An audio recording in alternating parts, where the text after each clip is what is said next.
What advice do you have for young women who turn to OnlyFans for solely financial reasons? What else could they do for money?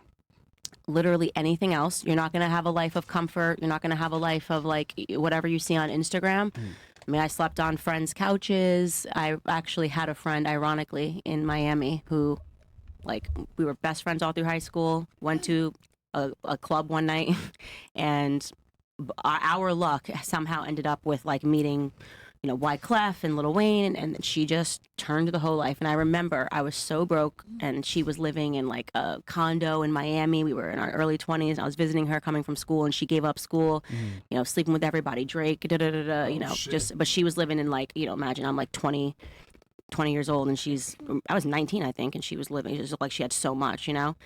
And where's she at now? well, I'm gonna update you on her story real quick, right? And she was so innocent, but then she just was effing everybody, and every rapper was paying for her. And I remember vividly crying on the phone with my friend named Devin, and I was just like, it's so unfair. She has everything. And it's like, if only I just slept with this guy, like I could have everything that he has. And he said, Candace, if you think that in 10 years your life is not going to be better than hers, you're out of your mind. Promise you, stop being friends with her. After I just couldn't look at her do this to her life anymore. And 10 years later, almost to the day, I was with Charlie Kirk. We walked into the Four Seasons Hotel in Los Angeles, and she was the hostess. Wow, working. Wow. Oh, shit. So it's, you know, you make a deal with the devil, and then who recognized him first?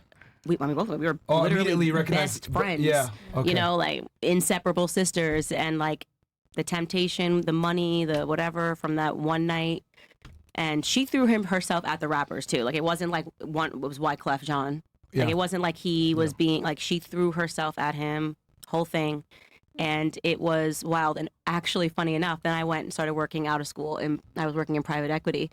And my boss got married, and he wanted to get Wyclef Jean. So I hadn't seen Wyclef since and then I saw him, and he said to me, I'll never forget this, in the elevator, I am so proud of you for where you ended up in life. And like, because you just knew that I was the friend that said no.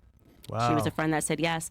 And so when I say this stuff to women, I understand how easy it is, and I understand how hard it is to like get off your feet. And I was the person crying, being like, oh my God, it could be so easy.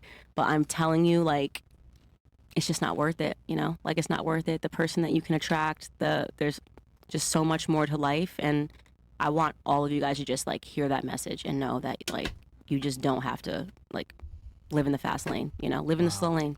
Isn't that crazy? We need to clip that and send that to every girl that's 21 that wants to be a bottle rat and do all this like 304 shit. By the way, real talk, man. We had a girl on the show from Brazil. Remember, she was considering OnlyFans. Well, guess what? She did it. She made one. I wish she was here to hear that conversation, because she made her OnlyFans like 2 days ago.